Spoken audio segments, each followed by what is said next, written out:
सार समय सार के उद्घाटन के पश्चात आज सार समय सार का इसकी हम प्रथम क्लास यहाँ से प्रारंभ करने जा रहे हैं। आदरणीय डॉक्टर शांति कुमार जी पाटिल के द्वारा जो है सार समय सार का प्रारंभ होने वाला है आज से, उसकी प्रथम कक्षा हम आज से प्रारंभ करने जा रहे हैं। उसके पूर्व हम यहाँ पर जिनवाणी विराजमान करेंगे। स्याद्वाद नए सठ द्रव्य गुण पर आए और प्रमाण का जड़ कर्म चेतन बंध का अरु कर्म के अवसान का कह कर स्वरूप यथार्थ जग का जो किया उपकार है उसके लिए जिन वाणी माँ को वंदना सतबार है, वंदना सतबार है। और अब हम यहाँ से प्रारंभ कर रहे हैं सार समय सार का कक्षा प्रथम। सभी से निवेदन है आप सभी लोग अपने अपने कैमरे अवश्य ऑन करके बैठें एवं कॉपी पेन लेकर सभी बैठें, जिससे आप सभी व्यवस्थित रूप से कक्षा का लाभ ले सकें।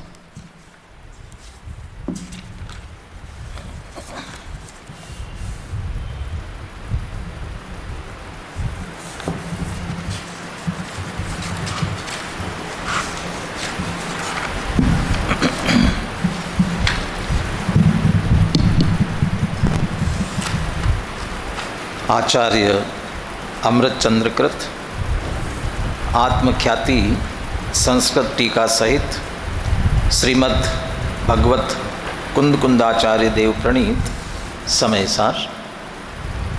आज मंगलाचरण जो एक पारंपरिक मंगलाचरण है वह मैं पूरा बोल रहा हूँ। आप सभी भावपूर्वक अनुमोदनापूर्वक उसमें सम्मिलित होवे।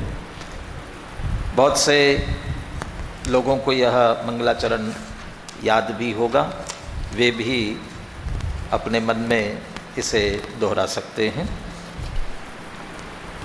जय श्री ओम नमः सिद्धेभ्यः, ओम नमः सिद्धेभ्यः, ओम नमः सिद्धेभ्यः। ओंकारं बिंदु संयुक्तं नित्यं ध्यायन्ति योगिनः कामदं मोक्षदं चैव ओंकाराय नमो नमः। अविरल शब्द घनौघ प्रक्षालित सकल भूतल मल कलंका मुनिभिरुपासित तीर्था सरस्वती हरतु नो दुरितान्। अज्ञानतिमिरान्धानां ज्ञानाञ्जनशलाकया चक्षुरुन्मीलितं येन तस्मै श्रीगुरुवे नमः। श्रीपरम गुरुवे नमः, परम्पराचार्य गुरुवे नमः। सकुलकलुषविध्वंसकं श्रेयसां परिवर्धकं पुण्यप्रकाशकं पापप्रणाशकम् इदं शास्त्रं श्री समयसारनामधेयम् आत्मख्याति टीका सहितम् अस्य मूलग्रंथकर्तारा श्री सर्वज्ञदेवाः तदुत्तरग्रंथकर्तारा श्री गणधरदेवाः तेषां वचनानुसारमासाद्य श्रीमदाचार्य कुंदकुंददेव आचार्य अमृतचंद्रदेव विरचितं श्रोतार सावधानतया शृण्वन्तु। मंगलं भगवान् वीरो मंगलं गौतमो गणी मंगलं कुंदकुंदाद्यो जैन धर्मोस्तु मंगलम्। सर्वमंगलमांगल्यं सर्वकल्याणकारकं प्रधानं सर्वधर्माणां जैनं जयतु शासनं, जैनं जयतु शासनं। आज से हम एक नया उपक्रम प्रारंभ करने जा रहे हैं।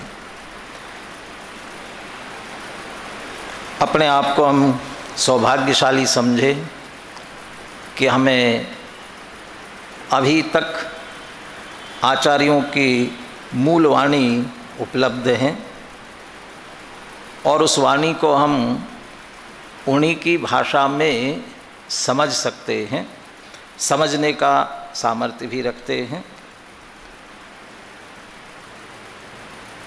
ग्रंथारंभ में सर्वप्रथम मंगलाचरण किया जाता है।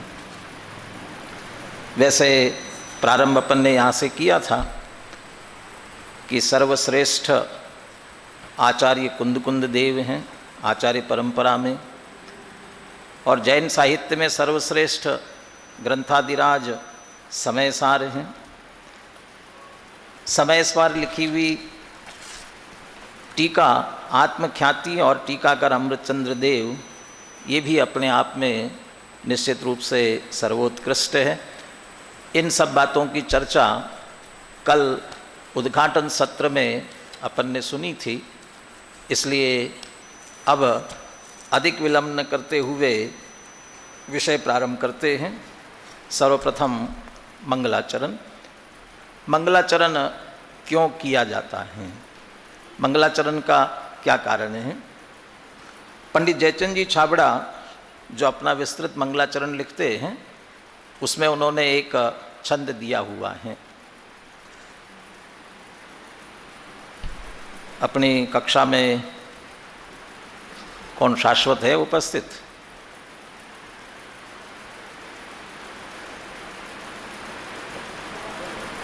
हाँ जी। और ये छंद पंडित जयचंद जी छाबड़ा के मंगलाचरण में समागत ये छंद मंगलाचरण करने का कारण, ये छंद आपके स्क्रीन पर आ रहा होगा, उस छंद का पाठ कीजिए। ग्रंथ मुख तामे मंगल सार, विघन हरन नास्तिक हरन, शिष्टाचार उपार। हाँ जी, देखिए, ग्रंथ मुख अर्थात ग्रंथ के प्रवेश करते समय, ग्रंथ के प्रारंभ में नामादिक 6 नाम इत्यादि 6 बातें कहना ग्रंथकार को आवश्यक होती हैं। और वो 6 बातें कौन सी है, अभी हम अगली गाथा के माध्यम से उसे समझ रहे हैं। वो जो 6 बातें हैं, तामे मंगल सार, उन 6 बातों में भी मंगलाचरण सारभूत होता है। माने मंगलाचरण सारभूत है, इसका अर्थ और कदाचित बाकी की 6 बातों में से किसी का उल्लेख न हो पाए, लेकिन मंगलाचरण अवश्य किया जाता है। क्यों किया जाता है? विघन हरण, नास्तिक हरण, शिष्टाचार उचार। उपार गलत छपा वहाँ पर, शिष्टाचार उचार। विघन हरण, जो हम कार्य करने जा रहे हैं, ये हमारा निर्विघ्नता पूर्वक पूर्ण होवे, किसी प्रकार से इसमें विघ्न न आवे।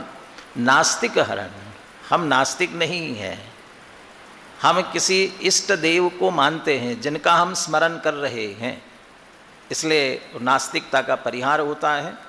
और एक शिष्टाचार है, कोई भी मांगलिक कार्य करने जा रहे हैं तो सर्वप्रथम मंगल करना भी अनिवार्य है, इसलिए उस शिष्टाचार के उच्चारण के लिए भी मंगलाचरण किया जाता है। ग्रंथ के प्रारंभ में 6 बातें कौन कौन सी होती हैं? अभी कहा ना, नामादिक 6 ग्रंथ मुख, नाम इत्यादि 6 बातें ग्रंथ के प्रारंभ में होती है। तो 6 बातें कौन कौन सी होती है, ये बृहद द्रव्य संग्रह के मंगलाचरण में टीकाकार ने एक गाथा उद्धृत की हुई है, उस गाथा में 6 बातें आई हैं। लीजिए, और पुनः शाश्वत इस गाथा का भी उच्चारण करें।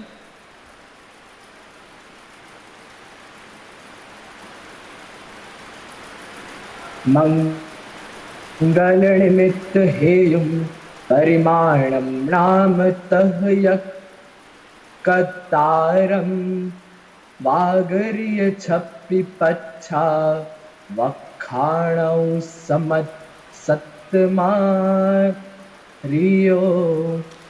मंगल निमित्त हेवुम माने हेतु, परिमाणम परिमाण, नाम अतः कत्तारम, यहाँ नीचे वे 6 बातें भी दी गई है।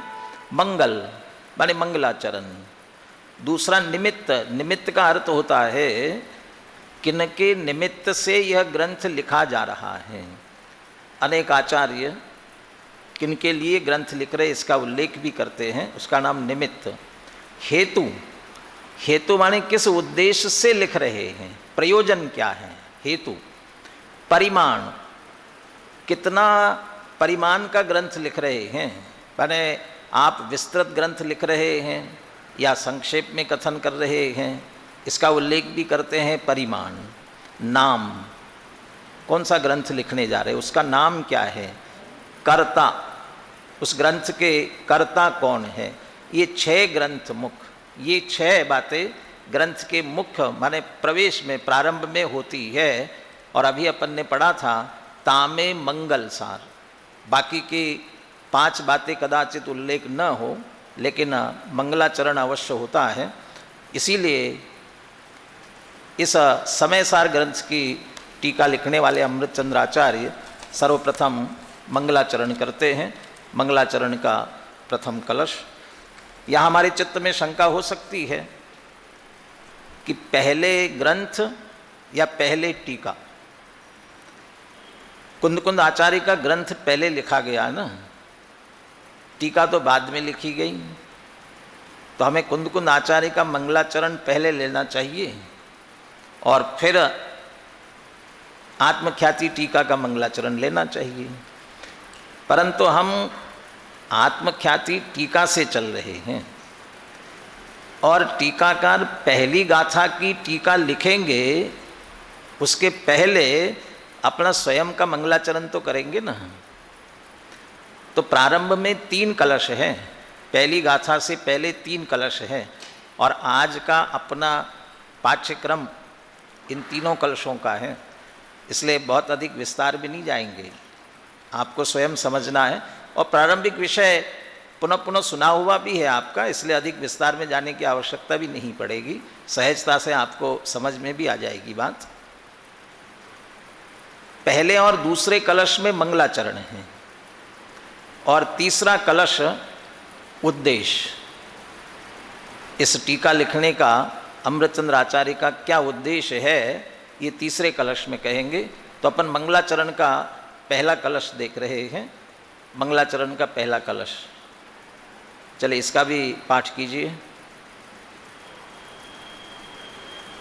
नमः समय साराय स्वानुभूत्या चकासते चित् स्वभावाय भावाय सर्वभावांतरच्छेदे। हाँ, उनके कुछ नेट प्रॉब्लम लग रही है शायद, इसलिए आवाज़ अपने पास में कट कट के आ रही है। प्रसिद्ध कलश है और अनेकों बार हम इस कलश को सुनते हैं। अब अपने इसका भाव ग्रहण करने का प्रयास करते हैं। संस्कृत के श्लोक में मूल बात पहले ग्रहण की जाती है, जिसमें क्रिया सबसे पहले देखी जाती है और फिर कर्ता, क्रिया और कर्ता। तो ये जो कलश श्लोक, यदि इसको गद्य वाक्य में लिखा जाए तो इसमें कर्ता कौन होता और क्रिया कौन सी होती। यदि क्रिया देखी जाए तो यहाँ पर क्रिया है नमस्कार करने की, और जो सबसे पहले ही शब्द आया है नमः, नमः, और नमः का अर्थ होता है नमस्कार हो, नमः नमस्कार हो, नमस्कार हो। ऐसा कहते ही चित्त में तत्काल प्रश्न खड़ा होता है कि किसे नमस्कार हो। तो दूसरा ही शब्द है समय साराय, तो सीधा अर्थ हुआ समय साराय नमः, समय सार को नमस्कार हो। संस्कृत के विद्यार्थी भी बहुत से होंगे निश्चित रूप से, वे जानते हैं संस्कृत में नमः के योग में चतुर्थी विभक्ति होती है। नमः के योग में चतुर्थी विभक्ति, क्योंकि मूल शब्द समय सार हैं और यहाँ समय साराय नमः कह रहे हैं। इसमें भी ज़्यादा आपको विकल्प नहीं होना चाहिए, क्योंकि आप अनेक जगहों पर ये लिखते हैं श्री महावीराय नमः, श्री वीतरागाय नमः, तो जिन्हें नमस्कार करना होता है उनके साथ में ये आय जो लगाते हो ना, ये समझ लीजिए संस्कृत की चतुर्थी विभक्ति है। तो समय साराय नमः, समय सार को नमस्कार हो। अब समय सार क्या है? समय सार का तात्पर्य क्या? यहाँ जो मूल भाव लिया हुआ है वह द्रव्य कर्म, भाव कर्म, नो कर्म रहित शुद्ध आत्मा, उसका नाम है समय सार। चूँकि हम पंडित जयचंद जी छाबड़ा का जो मंगलाचरण है वो नहीं लिया, अपने को सीधा आत्मख्याति टीका प्रारंभ करनी थी। उनके मंगलाचरण में उन्होंने इस समय सार का अर्थ इस रूप से लिया है। समय के अनेक अर्थ होते हैं, मत, आगम, सिद्धांत इत्यादि, काल भी अर्थ हो सकता है। और उसी में एक समय का अर्थ है अर्थ, अर्थ माने पदार्थ, द्रव्य। समय का अर्थ छहों द्रव्य, और जब समय का अर्थ छहों द्रव्य लेते हैं तो उसमें सारभूत होता है जीव द्रव्य। जीव द्रव्य सार हैं। ये चर्चा दूसरी और तीसरी गाथा में और आएगी, इसलिए यदि कदाचित पूर्ण स्पष्ट न भी हो तो आप चित्त में रखना, वो समय, समय सार, इसकी चर्चा दूसरी तीसरी गाथा में आएगी, स्वसमय, पर समय इत्यादि के रूप में। दूसरा, समय का अर्थ जीव द्रव्य भी होता है, ये दूसरी गाथा में व्याख्या आएगी।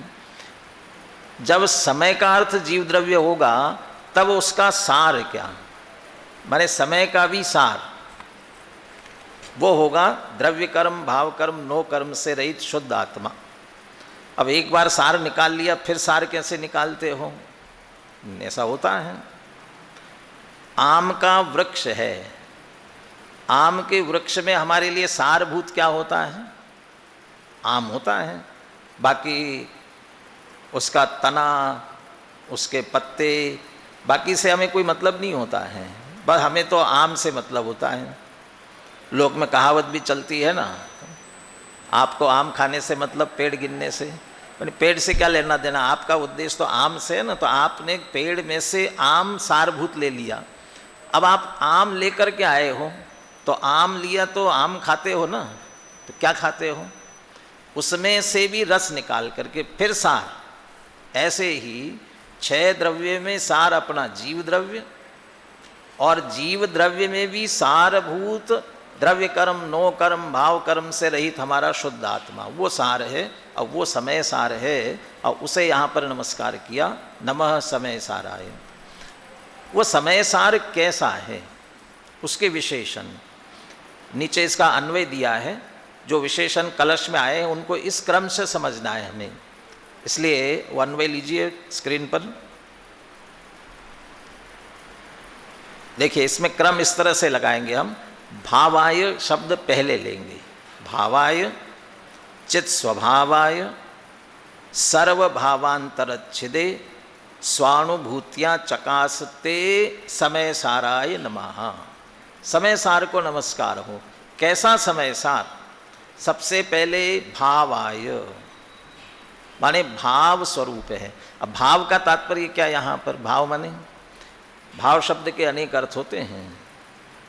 अभी इसी छंद में 3 भाव शब्द आए हैं, और 3 भाव शब्दों का अर्थ अलग अलग निकलेगा। अभी क्या निकलता है अभी अपन देखते हैं।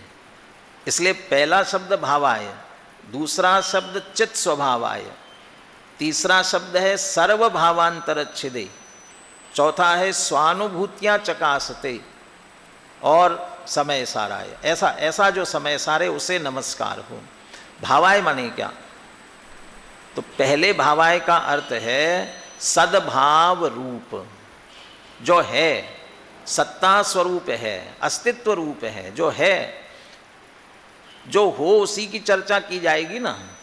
जो हो ही नहीं उसकी क्या चर्चा होगी? जो जगत में हो ही नहीं तो जिस समय सार की चर्चा कर रहे, जिस शुद्धात्मा की चर्चा कर रहे हैं, वो है भावाय। इसलिए सबसे पहले अस्तित्व की बात की, भावाय। यदि है तो कैसा है वह? कि चित स्वभावाय, चैतन्य स्वभाव वाला है। चैतन्य स्वभाव, चैतन्य माने जिसमें चेतना है। चेतना है का मतलब, चेतना का अर्थ होता है ज्ञान दर्शन। जानना देखना, जानने देखने के स्वभाव वाला है, इसलिए चित स्वभाव आए, चैतन्य स्वभावी है, चित स्वभाव आए। अच्छा, चैतन्य स्वभावी है, जानने देखने के स्वभाव वाला है, किसे जानता देखता है, किसे जानने का इसका स्वभाव है? कहते सर्वभावांतरच्छिदे, सर्वभाव, सारे भाव। अब आप देखिए, अब मैं बताता हूँ आपको भाव शब्द का।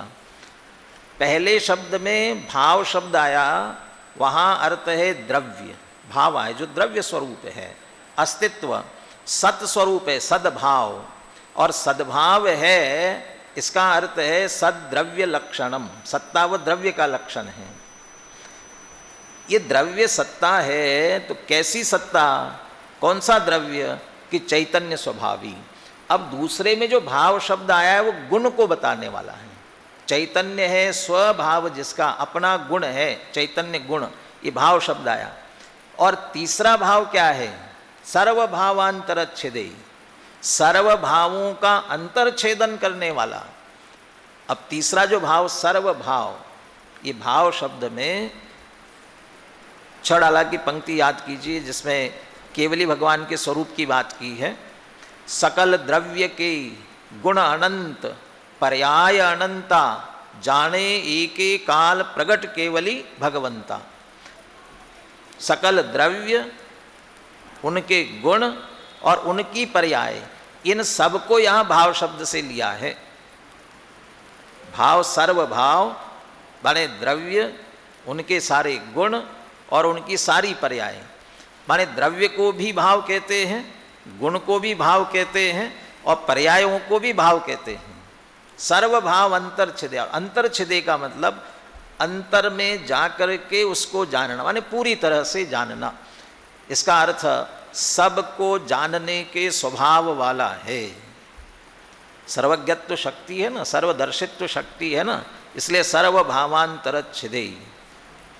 अच्छा, सबको जानने वाला है ऐसा आत्मा, वो शुद्ध आत्मा हमारे जानने में आ सकता है, हम उसे जान सकते हैं, हम उसका अनुभव कर सकते हैं। यदि हम उसको अनुभव कर सकते तो कैसे कर सकते हैं, हमें उस प्रकाशित कैसे होगा?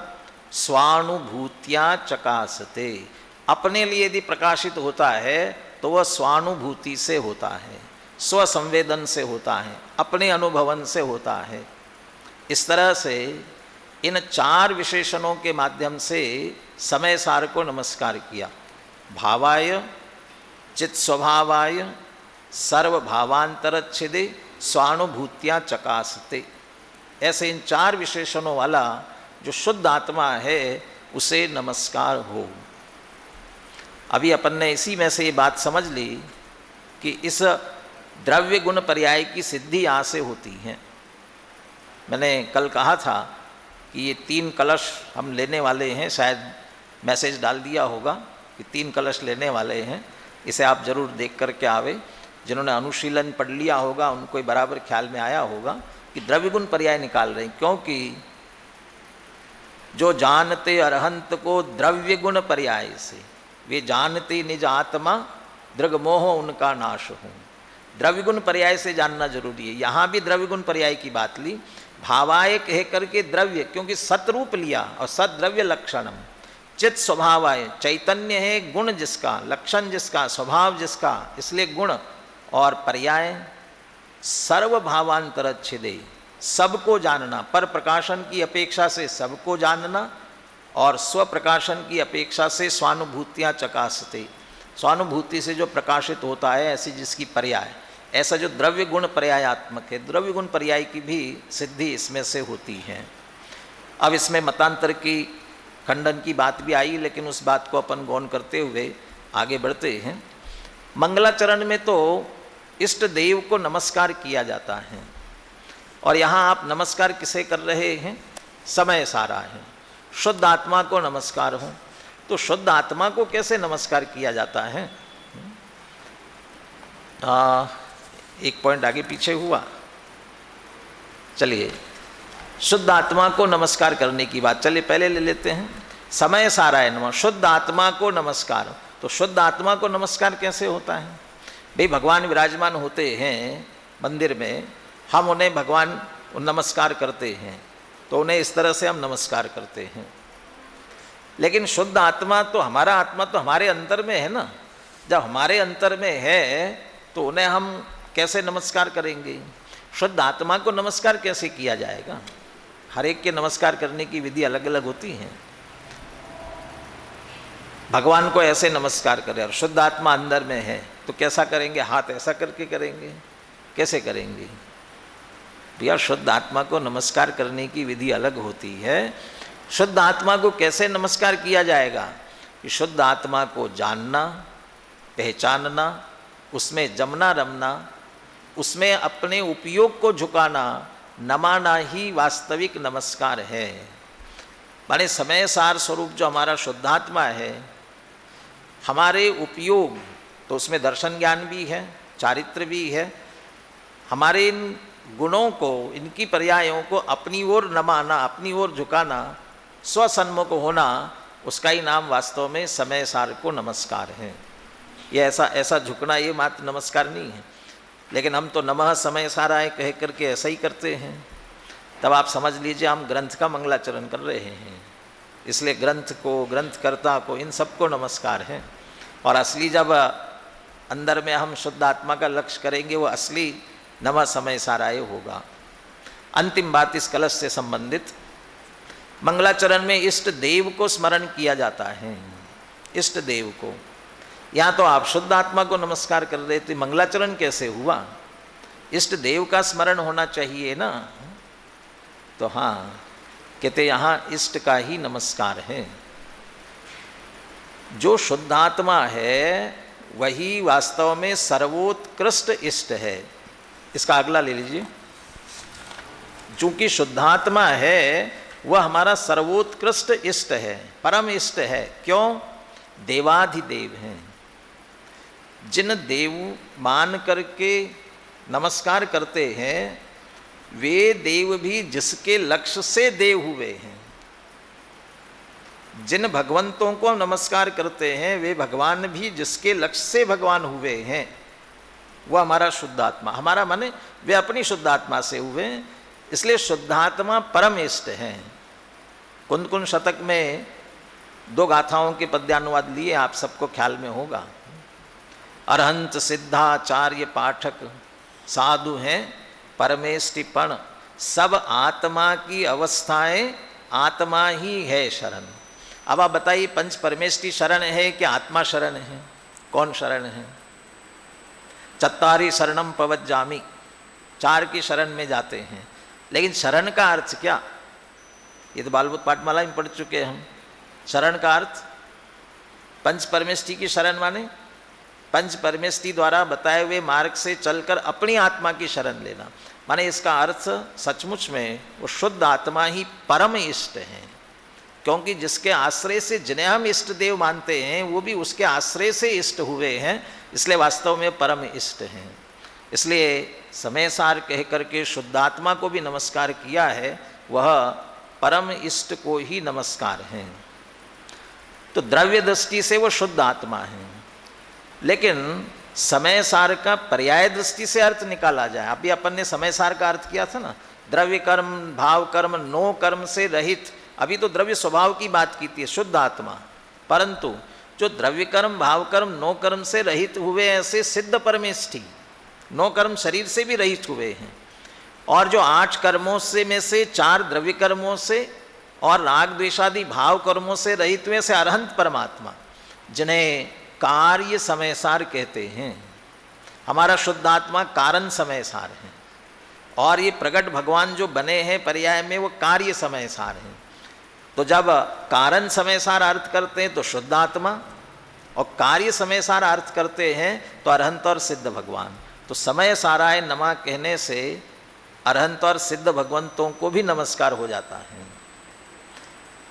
लेकिन ये तो अकेला देव का नमस्कार हो गया, शास्त्र और गुरु का नमस्कार कहाँ हुआ? इसी में से निकाल लेना। समय साराय नमा कहा है ना, तो हम समय सार ग्रंथ का अध्ययन कर रहे हैं ना, तो समय सार ग्रंथ भी तो है, शास्त्र भी तो है, तो समय साराय नमः, शास्त्र को भी नमस्कार हुआ। और जैसे ही समय सार शास्त्र हम कहते हैं, वैसे ही किनका स्मरण आता है, किनने रचना की, इसके कर्ता कौन है, तो ग्रंथकर्ता आचार्य कुंद कुंद देव का भी स्मरण अवश्य होता है। इसलिए एक तरह से गुरु का स्मरण भी इसमें हुआ। इस तरह से देव शास्त्र गुरु को भी नमन इसमें हो गया है। इस तरह से मंगलाचरण का पहला कलश, पुनः एक बार कलश दोहराते हैं। हाँ, कलश बोलिए। अभी सभी मुझे नमः परिचित नहीं है, समय इसलिए मैं एक से ही बुलवा रहा हूँ, फिर आप में से ही किन्हीं से बुलवाएंगे। हाँ बोलिए। नमः समय साराय स्वानुभूत्य चित् स्वभावाय भावाय सर्वभाव हाँ, थोड़ा नेट प्रॉब्लम आ रही है। हिंदी भी बोलिए। अपन ने हिंदी इसमें नहीं डाल पाए हैं, लेकिन ग्रंथ सामने हो। हाँ बोलिए।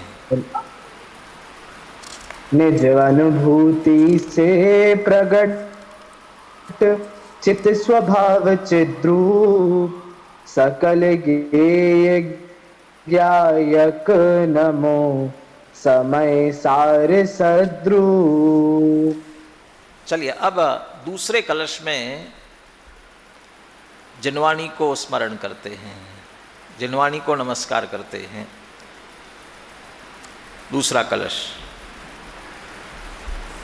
बोलिए। अनंत धर्मणस्तत्वं पश्यन्ति प्रत्यगात्मनः अनेकांतमयी मूर्तिर्नित्यमेव प्रकाशिताम्। बहुत अच्छा। अभी पहला कलश हमने देखा, वहाँ पर समय साराय नमः कहकर के शुद्ध आत्मा को नमस्कार किया, और समय सार का अर्थ यदि कार्य समय सार लेते तो अरहंत सिद्ध भगवंतों को नमस्कार किया, तो नमः लिखा तो नमस्कार हुआ। अब हमने कहा भी जिनवाणी को नमस्कार करते हैं, तो यहाँ तो नमः लिखा ही नहीं है, तो ये नमस्कार कैसे हुआ, मंगलाचरण कैसे हुआ, जिनवाणी का स्मरण कैसे हुआ। जयचंद जी छाबड़ा ने लिखा कि आशीर्वादात्मक नमस्कार है, आशीर्वादात्मक नमस्कार। तो आशीर्वाद में तो आशीर्वाद दिया जाता है, नमस्कार थोड़ी किया जाता है। जो सामने वाला नमस्कार करता है उसे आशीर्वाद दिया जाता है, उसका उत्तर देकर के आशीर्वाद देते हैं, लेकिन वह भी एक तरह से नमस्कार है। बड़े छोटे जब बड़ों को प्रणाम करते हैं तो उनका नमस्कार है, और बड़े उसका उत्तर देते हैं, वह उनके प्रति एक तरह से नमस्कार, आशीर्वाद देना। यहाँ ऐसा भी कह सकते हैं कि यहाँ आशीर्वादात्मक नमस्कार, तो जिनवाणी को आशीर्वाद दे रहे हैं, तो आशीर्वाद माने क्या, ये ऐसा ऐसा आशीर्वाद देना, इसका नाम आशीर्वाद होता है। आशीर्वचन, मंगल भावना, शुभ कामना, तो मंगल भावना भा रहे हैं। क्या मंगल भावना भा रहे हैं, जो आशीर्वादात्मक नमस्कार बन गया। यहाँ पर यहाँ भी मूल बात निकालनी है, क्रिया। कौन सी क्रिया है इस श्लोक में? क्रिया है इसमें, ये प्रारंभिक संस्कृत पढ़ी होगी ना, तो वो क्रिया निकालेंगे इसमें से पश्यन्ति, क्योंकि भवती भवता भवंती पढ़ा होगा तो लगेगा कि पश्यन्ति क्रिया है, लेकिन यहाँ पश्यन्ति क्रिया नहीं है। इस श्लोक में क्रिया है प्रकाशताम, प्रकाशित होवे, प्रकाशताम, प्रकाशित हो। ये प्रकाशताम, प्रकाशित होवे, ये कौन प्रकाशित होवे? तो उसी पंक्ति में सबसे पहला शब्द है अनेकांतमयी मूर्ति। अनेकांतमयी मूर्ति, जो अनेकांतमय मूर्ति है वह प्रकाशित हो। कब प्रकाशित हो? नित्यमेव प्रकाशताम, नित्य प्रकाशित हो, नित्य प्रकाशमान रहे। अनेकांतमयी मूर्ति, अभी अभी अर्थ निकालेंगे इसमें से अनेकांतमयी, लेकिन अनेकांतमयी मूर्ति का सीधा तात्पर्य है स्याद्वादमयी मूर्ति। हम जिनवाणी को स्याद्वाद में कहते ना, जो अनेकांतात्मक वस्तु स्वरूप का विवेचन करने वाली वाणी होती है वो साधवाद वाणी होती है, और उसी को यहाँ एक तरह से अनेकांतमयी मूर्ति कह रहे हैं। अनेकांतमयी मूर्ति के 3 अर्थ अलग से निकलेंगे, तो सीधा तात्पर्य हुआ अनेकांतमयी मूर्ति माने जिनवाणी, और वह नित्यमेव प्रकाशताम, नित्य प्रकाशित रहे। कैसी है वह जिनवाणी? अनेकांतमयी मूर्ति कैसी है? क्यों हम उसका स्मरण कर रहे हैं? ऊपर की पंक्ति में कहते हैं, पहली पंक्ति में, अनंत धर्मणः तत्वं पश्यन्ति प्रत्यगात्मनः, प्रत्यगात्मनः अनंत धर्मणः तत्वं पश्यन्ति। थोड़ा सा संस्कृत वालों को ख्याल आवे इसके लिए बोलता हूँ। यहाँ जो पश्यन्ति है ना, ये अनेकांतमयी मूर्ति का विशेषण है। कैसी अनेकांतमयी मूर्ति? कि पश्यन्ति, देखती हुई। क्या देखती हुई? आत्मनः तत्वम, आत्म तत्व को देखती हुई। कैसा आत्म तत्व है? 2 विशेषताएं आत्म तत्व की, प्रत्यगात्मनः और अनंत धर्मणः। जो प्रत्यक है और अनंत धर्मात्मक है। अब यहाँ जो अन्वय दिया है उससे देख लीजिए, प्रत्यगात्मनः अनंत धर्मणः तत्वं पश्यन्ति अनेकांतमयी मूर्ति नित्यमेव प्रकाशताम। जो प्रत्यगात्मा के अनंत धर्मात्मक तत्व को देखती है, दिखाती है, ऐसी अनेकांतमयी मूर्ति नित्य प्रकाशित रहे, नित्य प्रकाशित रहे। अब प्रत्यगात्मा क्या होता है? एक एक की बात करते हैं जल्दी से। प्रत्यगात्मा लीजिए आगे। प्रत्यगात्मा का अर्थ क्या? विशेष अर्थ है। और ये शब्द जैसे ना आचार्य की टीका में एक विशेषता मिलती है, वो किसी शब्द का एक बार अर्थ बताते हैं ना, तो फिर वो कहते हैं अब जहाँ कहीं भी ये शब्द आए तो उसका ऐसा ही अर्थ समझना। तो आप ये प्रत्यगात्मा के संदर्भ में समझ लेना, क्योंकि शब्द का प्रयोग अमृतचंद्र आचार्य ने आगे भी अनेक जगहों किया हुआ है, इसलिए इसको अब ध्यान रखना। क्या है प्रत्यगात्मनः? प्रत्यगात्मा माने भिन्न आत्मा। किस किस से भिन्न आत्मा? पर द्रव्य, पर भाव और उनके निमित्त से होने वाले अपने विकारी भाव, इनसे कथंचित भिन्न एकाकार आत्मा, उसका नाम है प्रत्यगात्मा। तो प्रत्यग माने तो भिन्न होता है ना, लेकिन भैया पर से भिन्न और अपने से अभिन्न, इसका अर्थ वही शुद्ध आत्मा जो पर से तो भिन्न है और अपने गुणों से अभिन्न है, ऐसा आत्मा। अब पर से भिन्न माने पर कौन कौन? तो पर द्रव्य, शरीर आदि, कर्म आदि, जो जो सब पर द्रव्य है वे सभी पर द्रव्य। अकेला पर द्रव्य ही नहीं, उनके जो भाव हैं। मैं दुबला पतला तो हूँ ही नहीं, क्योंकि तो शरीर की क्रिया है, और मैं काला गोरा भी नहीं, क्यों? क्योंकि शरीर के भाव हैं। माने पर द्रव्य से भी भिन्न हूँ और पर भाव से भी भिन्न हूँ, पर द्रव्य से, पर भाव से। लेकिन उसको देख करके मुझे मज़ा तो आता है। मैं अच्छा गोरा भूरा देखता हूँ तो आनंद आता है, थोड़ा सा चेहरा काला पड़ जाता है तो दुखी होता हूँ, तो राग द्वेष के परिणाम होते हैं। अब इनके कारण से जो राग द्वेष के परिणाम हुए वो उनके कारण से हुए, इसलिए वो भी मेरे नहीं। तो पर द्रव्य के भाव और उनके निमित्त से भले ही हमारे हो रहे हो तो विकारी भाव, वो विकारी हैं, हमारा हित करने, इसलिए वो भी हमारे नहीं, इसलिए उनसे भिन्न। लेकिन कथंचित भिन्न, कथंचित भिन्न क्यों कह रहे हैं? भैया विकार से सर्वथा भिन्न नहीं हो। अभी संसार में है तो हम अभी विकारी हैं। देखिए, आपके राग द्वेष से मैं सर्वथा भिन्न हूँ, परंतु मेरे राग द्वेष से मैं कथंचित भिन्न हूँ। आपके राग से मैं सर्वथा भिन्न क्यों हूँ? क्योंकि आपको राग आ जाए, गुस्सा आ जाए तो मुझे आकुलता नहीं होती है। आप चाहे जिस तरह से क्रोध करो, कुछ भी करो, उससे जो कर्म बंद होगा वो आपको होगा, मुझे नहीं होगा। लेकिन मुझ में जो क्रोध होगा, मुझ में जो राग होगा, मोह राग द्वेष का परिणाम होगा, उससे मुझे आकुलता व्याकुलता भी होगी और कर्म बंद मुझे होगा। इसलिए वो मेरे हैं, इसलिए कथंचित एकाकार कहा। कथंचित भिन्न, उनसे कथंचित भिन्न है, और एकाकार का अर्थ है अपने अनंत गुणों से जो एकाकार है, ऐसा जो प्रत्यग आत्मा। अभी पिछले कलश में ये कहा था चित स्वभावाय, चैतन्य स्वभावी, तो उसमें आत्मा में क्या बस एक चैतन्य ही स्वभाव होता है? चैतन्य में लो तो 2 गुण ले लो, ज्ञान और दर्शन, बस इतने ही होते हैं क्या? अरे नहीं, अनंत धर्म होते हैं, अनंत धर्म। अच्छा, अनंत धर्म होते हैं, कौन कौन से अनंत धर्म होते हैं? अब देखिए, अनंत धर्म अभी सामान्य रूप से कहेंगे और आत्मा के भी कहेंगे अनंत धर्म। अभी ये अगला आ गया, इससे पहले अस्तित्वादि सामान्य गुण अनंत, ये अनंत धर्म का तत्व वाला, हाँ यही है ना। हाँ, अस्तित्वादि सामान्य गुण अनंत। देखिए 2 तरह के गुण होते हैं ना प्रत्येक द्रव्य में, सामान्य गुण और विशेष गुण। तो हम में भी है ना, आत्मा में भी तो है।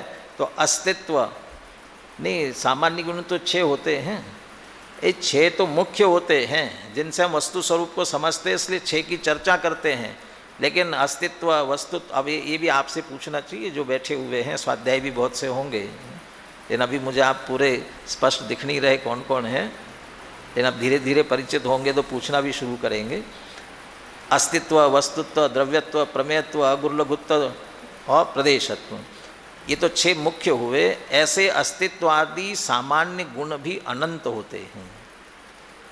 फिर इनके 3 काल की समय समयवर्ती पर्यायें, अस्तित्व आदि की उत्पाद द्रव्यात्मक इसी की पर्याय हैं।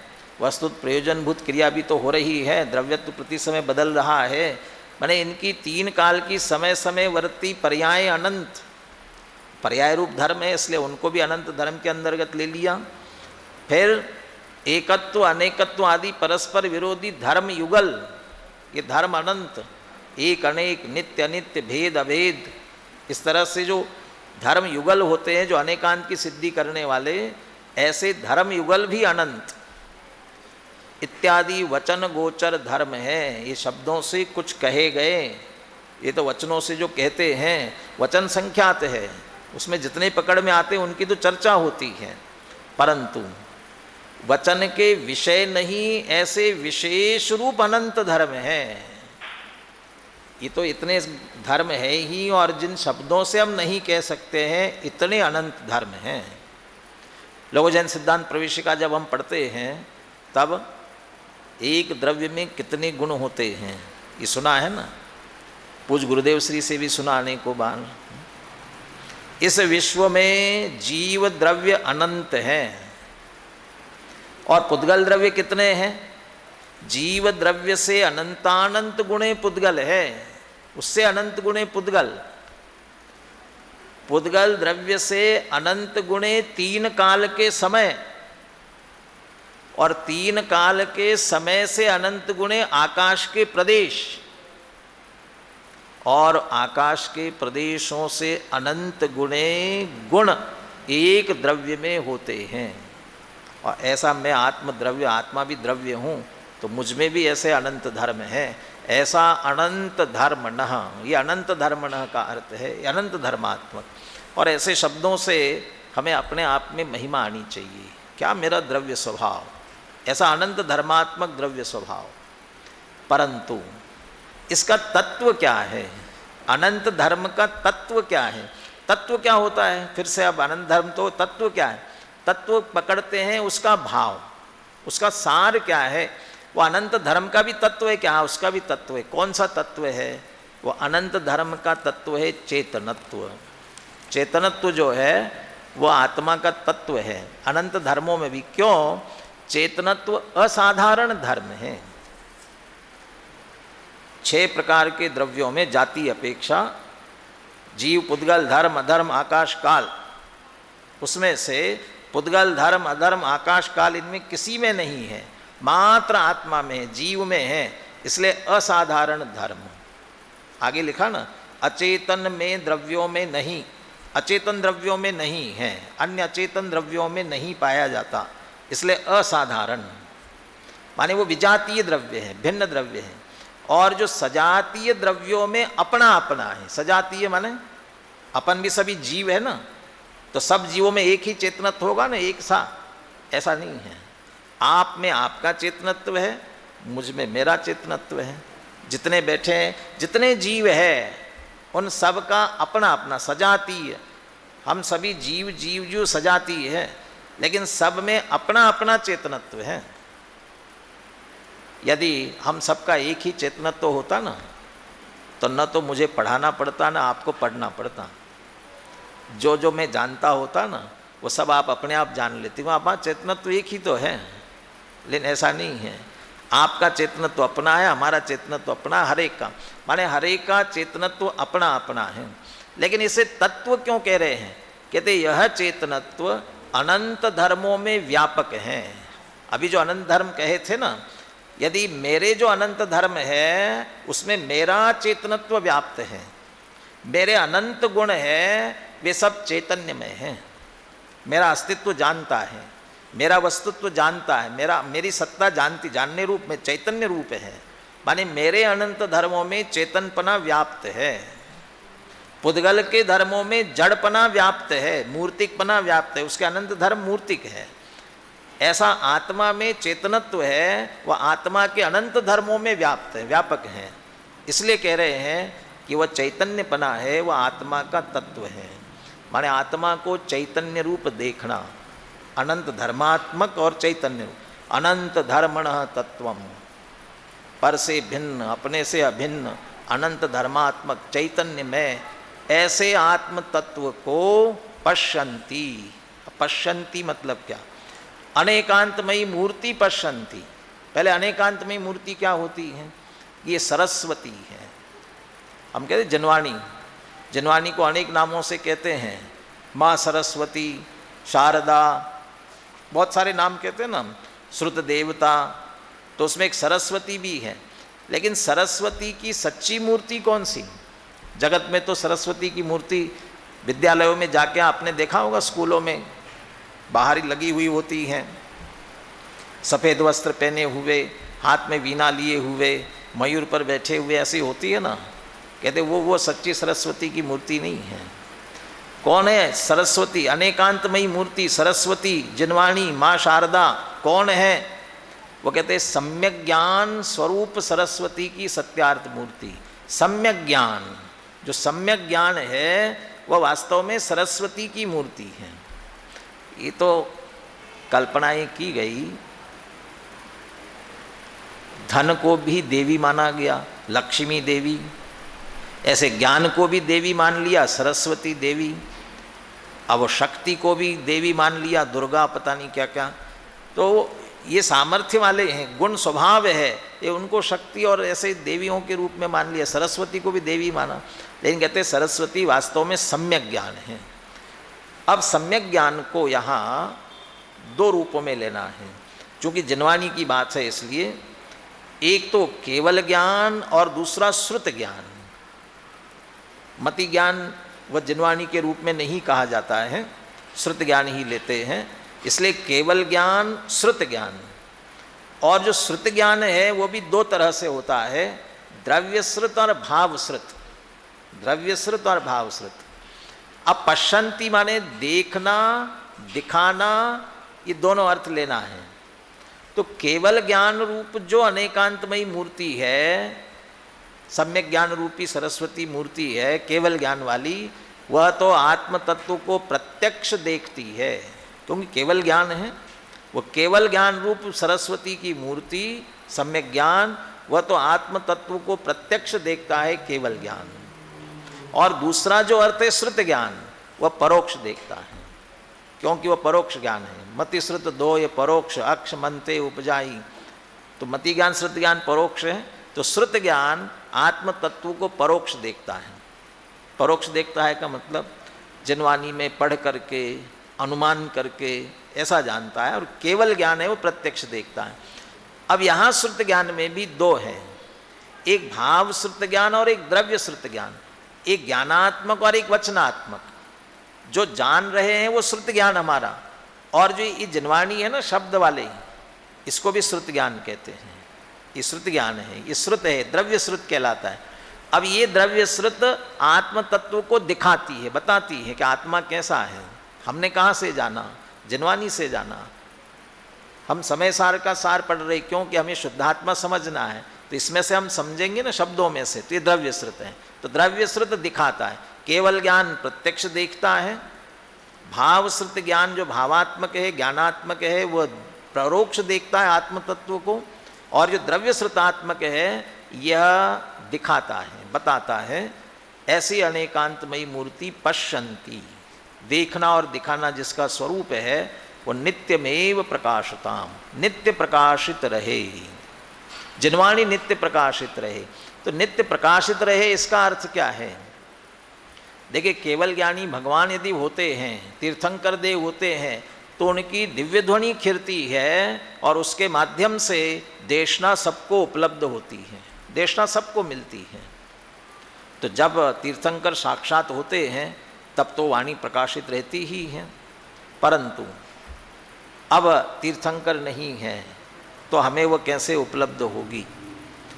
तो जब तक श्रुत केवली होते हैं परंपरा से, हमारे भगवान महावीर के बाद में 3 केवली हुए, उसके बाद 5 श्रुत केवली हुए, वहाँ तक तो इस द्वादशांग रूप जिनवाणी चलती रही ना, तो बराबर श्रुत ज्ञान भी था, तब तक चलती रही। लेकिन श्रुत केवली भी नहीं रहे तो अब क्या होगा? धरसेन आचार्य को जब ये पता चला लगा कि भाई अब ये याद रख करके आगे बढ़ना संभव नहीं है, तो उन्होंने क्या किया? भूतबली पुष्पदंत को पढ़ाया और उनको आदेश दिया कि आप इसे लिखित रूप कीजिए। तो उन्होंने उसे लिखित रूप दिया। तब से ये द्रव्य श्रुत रूप जिनवाणी हमारे पास में आई और अब वो बराबर चल रही है। यदि या वाग गंगा विविध नय कल्लोल विमला इदानीम पेशा बुद्धजन मरालय परिचिता, वो भगवान महावीर की वाणी आज भी परिचित है ना, तो अभी है, ऐसी ही प्रकाशित रहे। मानिए देशना सदैव रहनी चाहिए। तो कैसी रहेगी?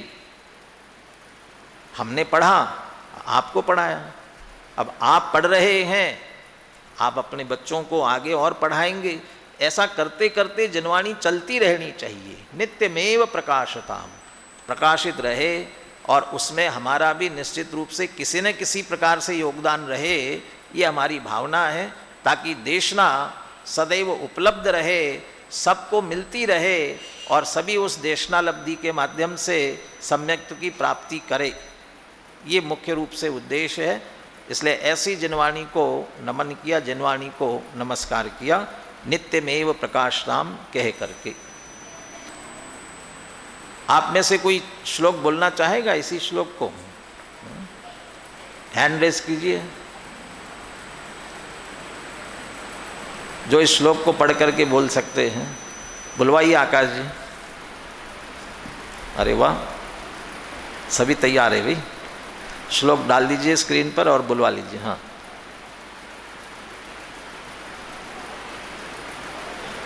लीजिए आकाश जी जल्दी से बोलिए। आरजब जी मोदी विदिशा, नाम बोलिए।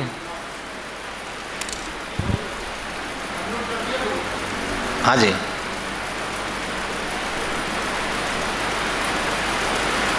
ग्रंथ हो तो उसमें देखिए, नहीं तो सामने स्क्रीन पर भी आ रहा है आपके। नाम भी बोलिए जिससे जिनको अनम्यूट किया है। अनेकांतमयी मूर्ति नित्यमेव प्रकाशिता। अब मुझे स्पष्ट नहीं दिख रहा है कौन है, किसको अनम्यूट किया आपने? सब आरजब जी मोदी विदिशा। सुखीजन को अनम्यूट कर देते हैं। अनंत धर्मन स्तत्वं यन्ति प्रत्यगात्मन अनेकांतमयी मूर्तिर्नित्यमेव प्रकाशिताम्। चलिए, थोड़ी आवाज़ कम आई लेकिन मुझे तो सुनाई दी। बहुत अच्छा बोला आपने। और इसके साथ में जिनके पास ग्रंथ हो, हिंदी पद्यानुवाद बोलिए।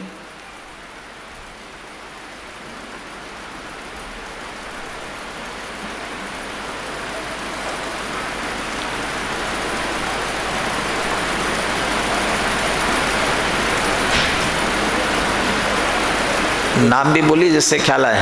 ज्योति जी बोलिए। पर से हाँ बोलिए। अगणित गुण आप जिनके पास ग्रंथ होगा भी बोल सकेंगे, क्योंकि स्क्रीन पे डाला नहीं है।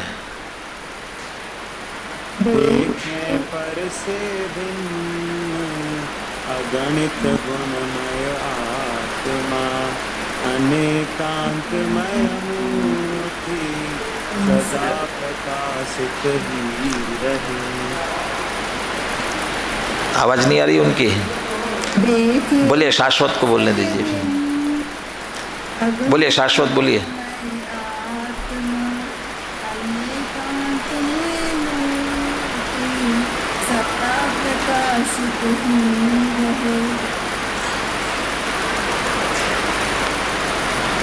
शाश्वत की भी आवाज नहीं आ रही। हाँ सर, मैं बोलता हूँ। ऐसा बोल दिया उन्होंने। हाँ, बोलिए। अच्छा, हमको आवाज नहीं आई, सबको तो पहुंच गई आवाज। जी भाई साहब। अच्छा, चलिए। अब वैसे तो थोड़ा समय हो गया है, हैंड डाउन कर लीजिए सभी। अब पूछता हूँ, क्या 10-15 मिनट और ले सकते हैं? आपके हैंड रेज आएंगे तो हम तीसरा कलश लेंगे।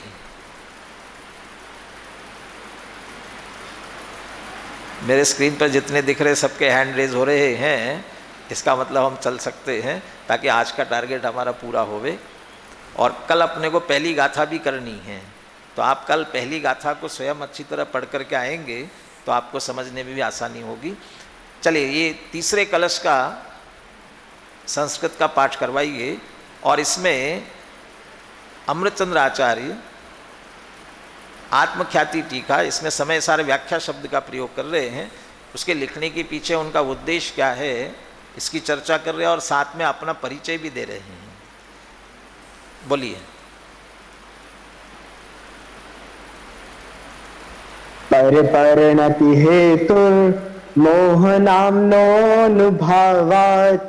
अविरत मनुभाव्य व्याप्ति कलमाश्रितायाः मम परम विशुद्धि शुद्ध चिन्ह मात्र मूर्तेर्भवतु समय सार व्याख्यैवानुभूतेः।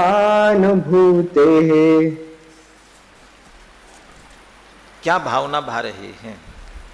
मूल बात इसमें से जब निकालनी है तो ये निकलती है। तीसरी पंक्ति में है मम परम विशुद्धि, परम विशुद्धि। और चौथी पंक्ति में शब्द है भवतु। अमृतचंद्र आचार्य क्या चाहते हैं? परम विशुद्धि भवतु, परम विशुद्धि होवे। किसकी विशुद्धि चाहते हैं? परम विशुद्धि चाहते हैं कि मम, अपनी, आप अपनी परम विशुद्धि चाहते हो। कौन हो आप? वो जो परम विशुद्धि शब्द लिखा है ना, उसके आगे शब्द आया है शुद्ध चिन्मात्र मूर्ते, शुद्ध चिन्मात्र मूर्ति। अभी पहले कलश में भी बात आई थी, चित स्वभाव आए, जो समय सार स्वरूप शुद्ध आत्मा है ना, चैतन्य स्वभावी है।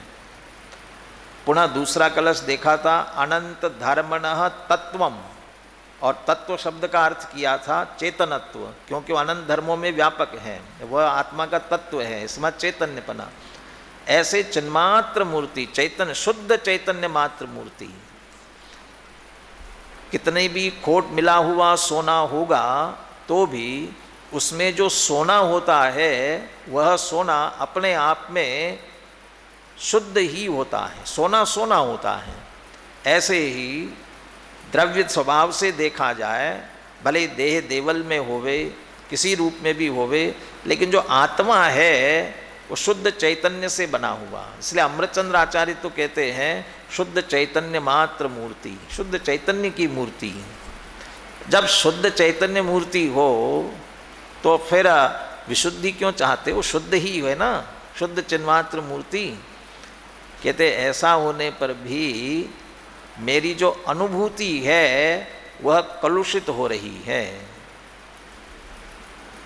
पुनः कलश ले लीजिए आगे। शुद्ध चिन्मात्र मूर्ते है परम विशुद्धि। मम, मेरी। अब मैं मेरी किसकी? सबसे अंतिम शब्द है अनुभूते है, मम अनुभूते। शुद्ध चैतन्य मात्र मूर्ति ऐसा मैं हूँ लेकिन अनुभूते हैं, अनुभूति की परम विशुद्धि चाहता हूँ।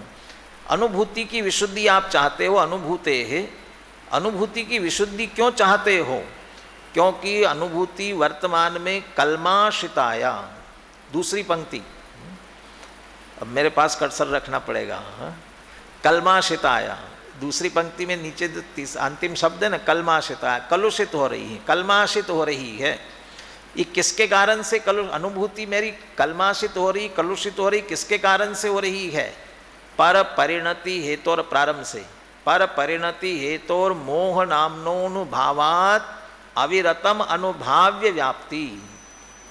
जो पर परिणति का हेतु माने कारण, ऐसा जो मोह नामक कर्म है, उसके अनुभावात माने उसका उदय चल रहा है। हमारी परिणति पर की ओर जाती है, किसी पर पदार्थ में जाती, क्यों जाती है? ये मोह खींचता है उधर, हमारा मोह राग द्वेष के परिणाम होते हैं तो हमारी परिणति पर की ओर जाती है। मोह होता क्यों है? कि मोह नामक कर्म का उदय चल रहा है, तो अनुभावात, उसके उदय से, और वो निरंतर चल रहा है, कर्म का उदय निरंतर चल रहा है।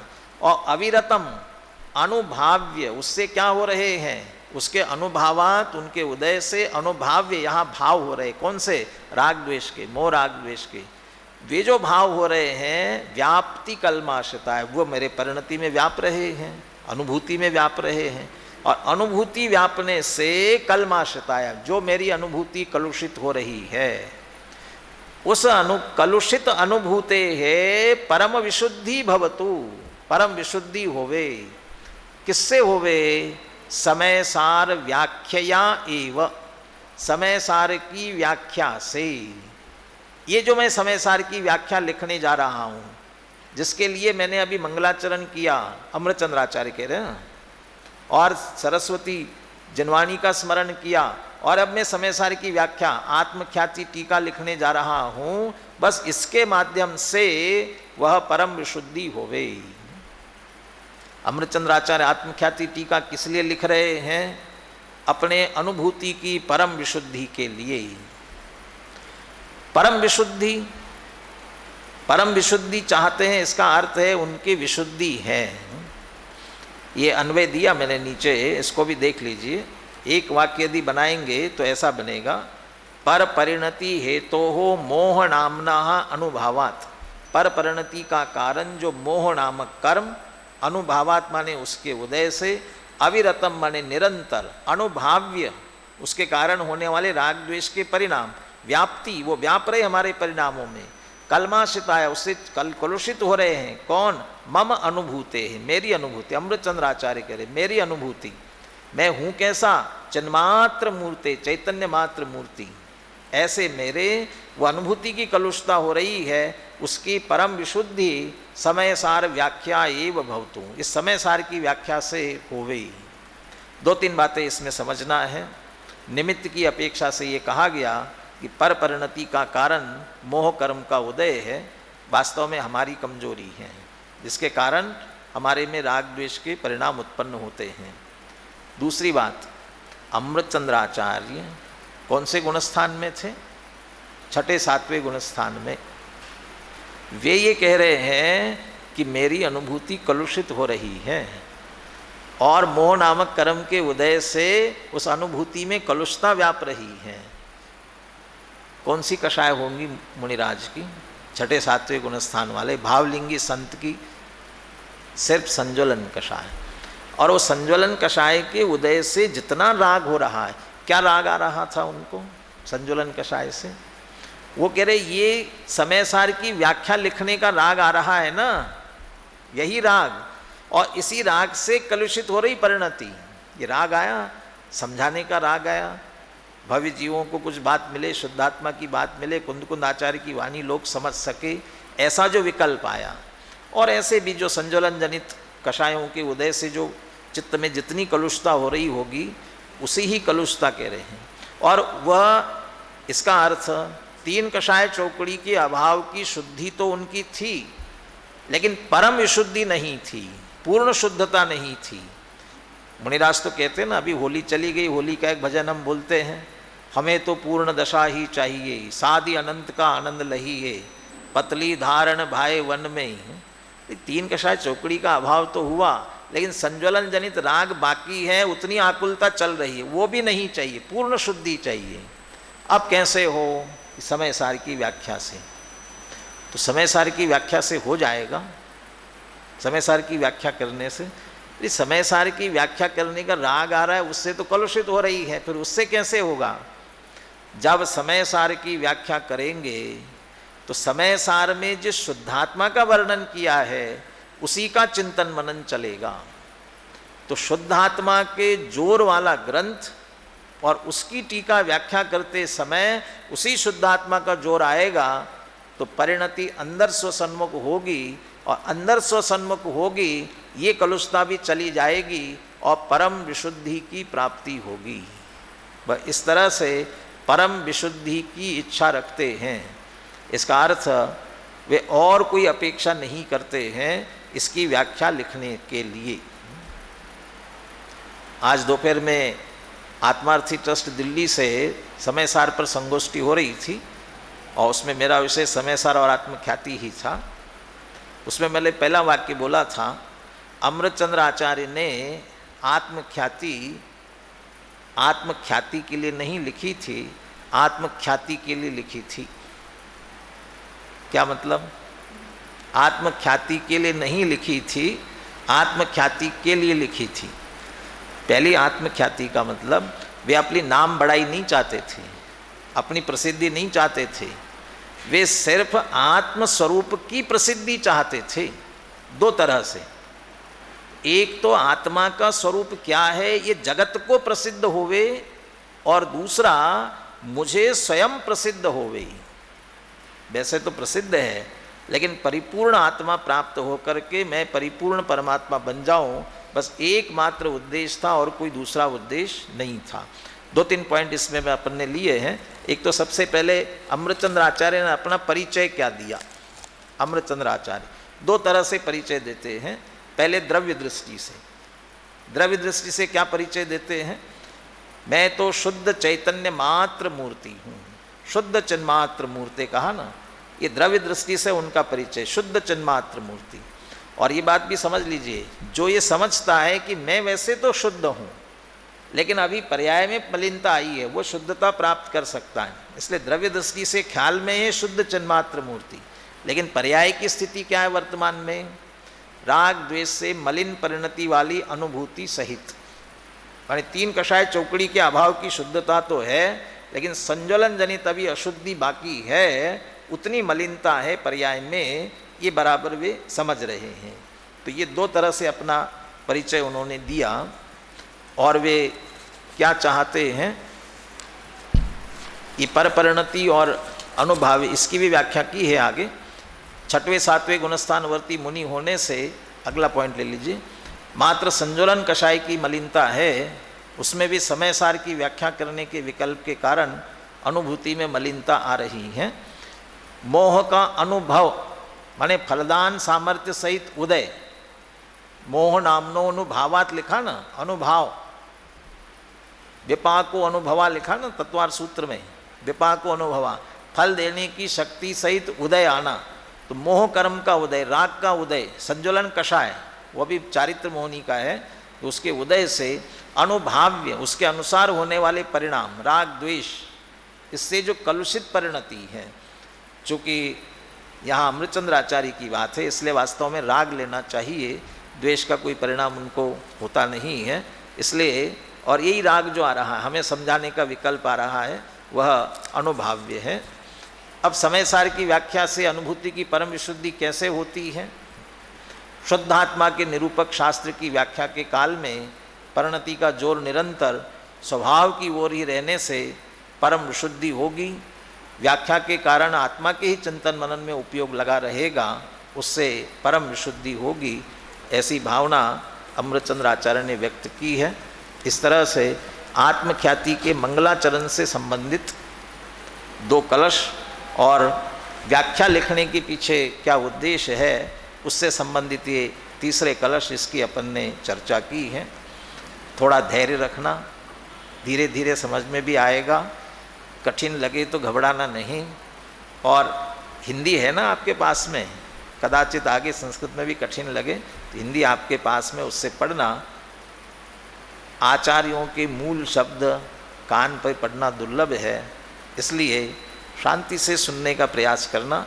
आचार्यों के मूल शब्द हमारे कान पर पड़ रहे हैं।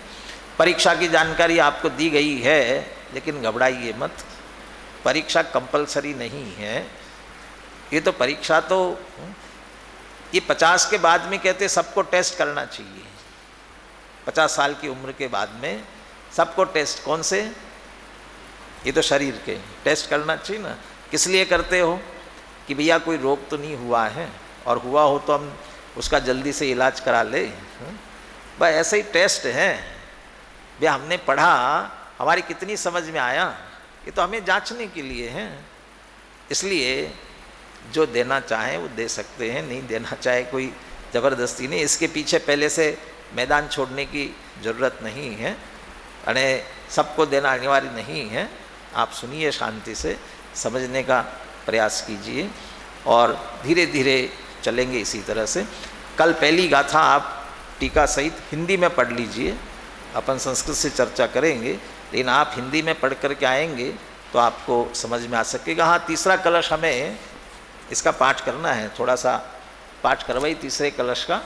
हाँ जी, हाँ शाश्वत, दोनों बोलिए, आप संस्कृत भी बोलिए और इसका हिंदी तो बहुत अच्छा है, बोलिए। पर परिणति हेतुर मोहनाम्नोऽनुभावात् अविरत मनुभाव्य व्याप्ति कलमाश्रितायाः मम परम विशुद्धि शुद्ध चिन्ह मात्र मूर्ते भवतु समय सार व्याख्यैवानुभूतेः। यद्यपि मैं तो शुद्ध मात्र चैतन्य मूर्ति हूँ, फिर भी परिणति मलिन हुई है मोहोदय से। परम विशुद्धि को पावे वह परिणति मेरी, समय सार की आत्मख्याति नामक व्याख्या से। हमारी भी परिणति शीघ्र विशुद्धि को प्राप्त हो, इसी मंगल भावना से आज की चर्चा हम पूर्ण करते हैं। अभी हमने आदरणीय भाई साहब के मुख से सार समय सार का जो प्रथम कक्षा हमारी थी प्रारंभिक 3 कलशों के आधार से वो सुनी। कल जो पहली गाथा होगी समय सार की, उसके माध्यम से आप सभी हिंदी में पढ़कर तो आएंगे ही, संस्कृत में मूल संस्कृत से यहाँ से आदरणीय भाई साहब के माध्यम से पढ़ने को मिलेगा।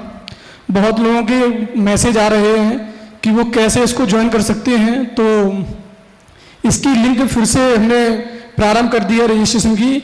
आप कहीं से भी प्राप्त कर सकते हैं, हमारे जो नंबर फ्लैश हुए हैं उनसे भी प्राप्त कर सकते हैं। और आप जल्दी से जल्दी जिनको भी रजिस्ट्रेशन करवाना चाहते हैं वो भी इसमें जल्दी से जल्दी रजिस्ट्रेशन करवा दें, तो इससे क्या होगी उनका कोई विषय ना छूटे। और फिर जिनको समय सार ग्रंथ चाहिए, तो कल जो सूचना हुई थी कि सर्वोदय हिंसा के माध्यम से जो ग्रंथ भेजे जा रहे हैं, आप वो भी फॉर्म भर दें। और कदाचित अगर वो आपको फॉर्म नहीं मिल रहा है तो आप हमारे ग्रुप में ज्वाइन हैं, तो ग्रुप एडमिन के पास आप अपना एड्रेस भेज देवें, तो जिससे आपको समय सार ग्रंथ भी शीघ्र यहाँ से प्रेषित कर दिया जाएगा। और आप सभी कल क्लास में उपस्थित हो। जिनवाणी स्तुति। शास्त्र स्वाध्याय।